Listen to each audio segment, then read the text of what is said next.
અત્યારે હાલના અંદર આપણે બાલવાટિકા, 5મામાંથી 6ઠ્ઠું ધોરણ, 8મામાંથી 9 અને હમણાં 10માનું રિઝલ્ટ જાહેર થશે.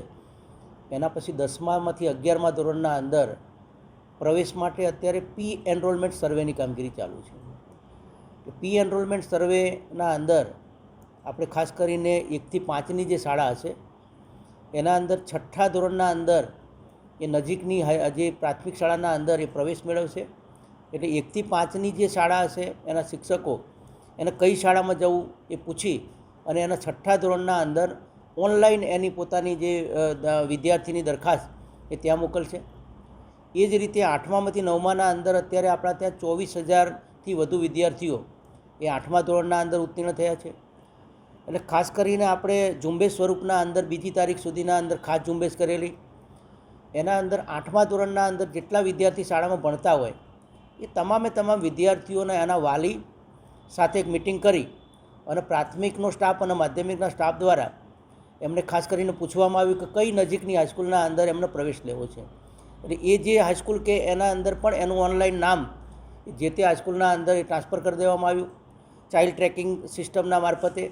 અને જે તે હાઈસ્કૂલ એ પોતે ફરીથી વાલીને પૂછી અને એનું પોતાનું જે એડમિશન એ કન્ફર્મ કરી અને લિવિંગ સર્ટિફિકેટ અને એને પ્રવેશ આપવાની કાર્યવાહી અત્યારે કરી રહ્યા છીએ.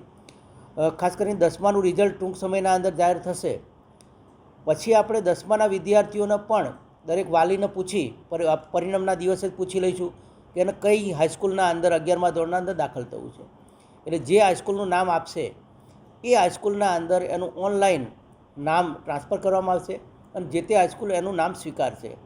એટલે ખાસ કરીને આપણે કચ્છ જિલ્લાની વાત કરીએ તો બાલવાટિકા ધોરણ 1 8મામાંથી 9મામાં અને 10માથી 11માના અંદર ટોટલ 1,09,000 જેટલા વિદ્યાર્થીઓ એ આ વખતે પ્રવેશ લેવાના છે.